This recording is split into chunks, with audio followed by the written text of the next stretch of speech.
Bon, ça fait longtemps que j'avais rien à raconter. Là, dans les derniers mois, il y a eu le procès. Fait que je vais commencer par la première partie du procès. Ça, c'est la poursuite de 225 000 de mon ex contre moi. Euh, Fait que ce jour-là, je vais commencer par le procès. Au début, il était prévu pour le début janvier. Ça a été rapporté quelques mois plus tard. Vu que, comme je l'avais dit précédemment, là, je prends des antidépresseurs, je suis plus dépressif, dans le sens que les médicaments prennent soin de ça, sauf que je suis encore fragile psychologiquement. C'est comme dur à expliquer, là. Mais, je suis plus capable d'avoir des problèmes. C'est juste trop, à un moment donné, là. Fait que le jour du procès, j'avais mon avocat, puis il a engagé une assistante depuis que je l'ai engagé la première fois en 2022. Puis là, comme je voulais mettre toutes les chances de mon côté, j'ai décidé d'avoir les deux avocats présents pour me représenter. Fait que pendant que lui parlait, elle prenait des notes. Fait que ça a commencé, là j'y vois de mémoire, j'ai pas pris de notes pour vous parler, là. Mon ex a témoigné avec sous l'interrogatoire de son avocate. Après ça, mon avocat l'a contre-interrogé, elle s'est fait prendre à mentir. Puis là, c'est rendu que pour l'événement du 14 août 2014, elle dit que je l'ai garroché à plusieurs reprises au sol. J'ai vraiment là, le mot garroché. Fait que là, mon avocat, il a fait lire la déclaration qu'elle avait donnée à la police la première fois. Il n'y a aucune fois qu'elle a jamais dit le mot garroché. La première fois qu'elle a dit que je l'avais projeté au sol, c'était lors de la conférence de règlement à l'amiable. Lorsque j'avais dit que j'avais passé un examen polygraphique, disant que je l'avais jamais agrippé par les bras pour la tasser. Ou la brasser, là, je me rappelle plus des termes exacts. Fait que là, elle a dit ça, fait que là, mon avocat, il a fait lire sa déclaration, la première, qui disait que je la prenais par les bras puis je la tassais. Qu'est-ce qu'elle s'est fait prendre à mentir aussi? Ouais, c'est vrai, dans son test psychiatrique, là, elle disait qu'elle avait une enfance normale, fait que mon avocat, il a fait avouer qu'elle avait été abusée sexuellement par son frère. Au début, elle disait que c'était juste un jeu, puis finalement, elle a fini par admettre qu'il l'avait agressée, mais je me rappelle pas des termes exacts qu'elle a employés, mais elle minimisait ça, puis c'était jamais qu'elle a dit que c'était de 16 à 16 ans, comme qu'elle m'avait déjà dit. Quand ça a été terminé, ma fille cadette a témoigné via visioconférence. Rien de bien intéressant, là, à part évidemment l'aliénation parentale là, qui continue. Puis, rien qu'elle n'avait pas dit avant. C'est vrai, j'ai oublié de mentionner que ma fille aînée, elle, a dit que dans un affidavit, elle avait dit que sa mère avait été victime de violences conjugales tout le temps que elle était présente, que ma fille était présente là, dans nos vies, autrement dit. Là. Fait que depuis sa naissance, sa mère était victime de violences conjugales. Puis elle a dit même avant sa naissance, depuis qu'elle était avec moi, sa mère était victime de violences conjugales, ce qui est évidemment là la preuve de l'aliénation parentale. Ça voudrait, si c'était vrai, là, elle a jamais été, non, mon ex n'a jamais été victime de violences conjugales. Si c'était le cas, ça veut dire que mon ex, elle y a dit qu'elle a été victime avant sa naissance. Comme je vous ai dit par le passé, on s'engueulait. Ça, c'est sûr, c'est une forme de violence conjugale, on s'entend là-dessus. Sauf que c'était de part et d'autre. Fait que si ça, vous voulez considérer ça comme qu'elle était victime de violence conjugale, je l'étais tout autant. Moi, je ne l'ai jamais frappé, elle m'a frappé, comme je l'ai dit précédemment. À part ça, mon ancien collègue qui avait fait signer un affidavit, je pense que vous l'avez lu, là, ça fait longtemps que je n'ai pas, je suis pas allé voir les vidéos que j'avais fait par le passé, là. Fait que lui avait dit qu'on était allé prendre une ride de moto, puis que lors de la ride de moto, on avait eu une pause, puis que là, j'avais dit que si jamais mon ex me laissait, j'étais pour lui faire du trouble toute sa vie, puis là, il disait que j'avais les yeux mi-clos, l'air méchant, puis il y avait d'autres choses là, par rapport à ça.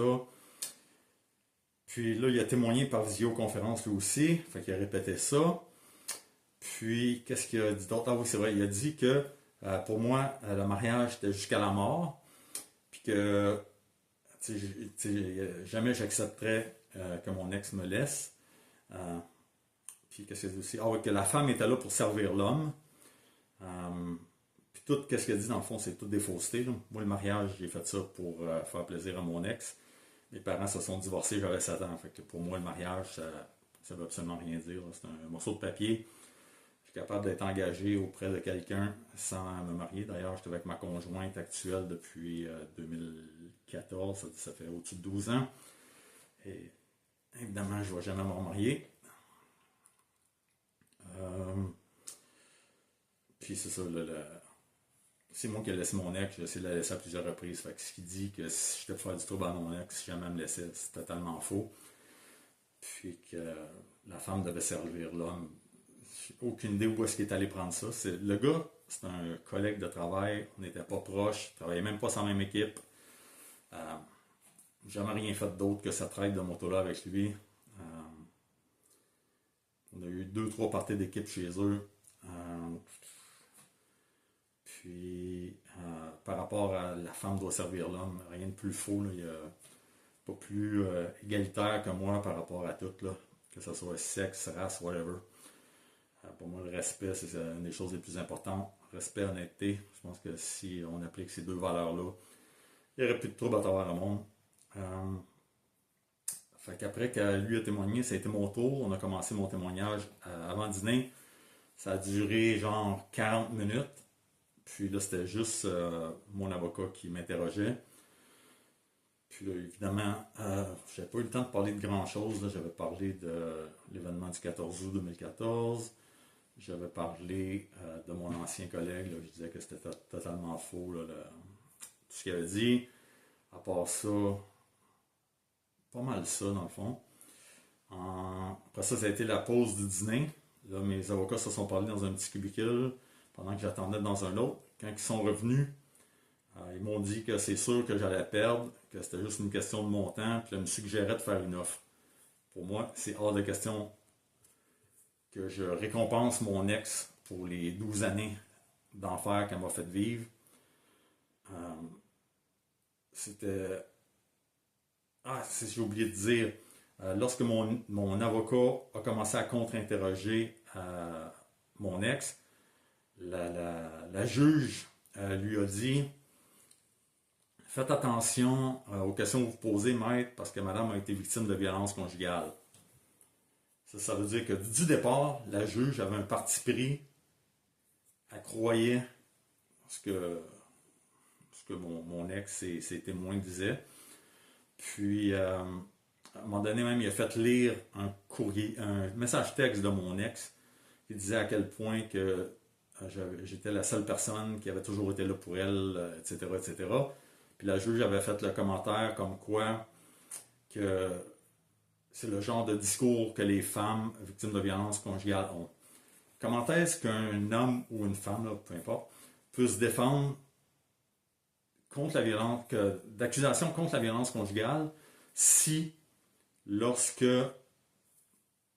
les preuves que tu emmènes sont mises de côté parce que c'est le genre de discours qu'une victime de violence conjugale a aux yeux de la cour de la juge. C'est comme...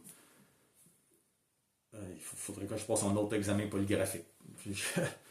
C'est ça, c'est une autre affaire. Je suis à bout de me faire accuser de choses qui sont fausses.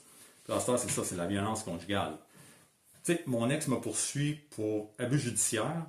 Puis là, elle embarque toutes ces affaires-là. Mon ex, elle racontait encore l'événement du 14 août, parce qu'elle disait que je l'avais garoché au sol à plusieurs reprises.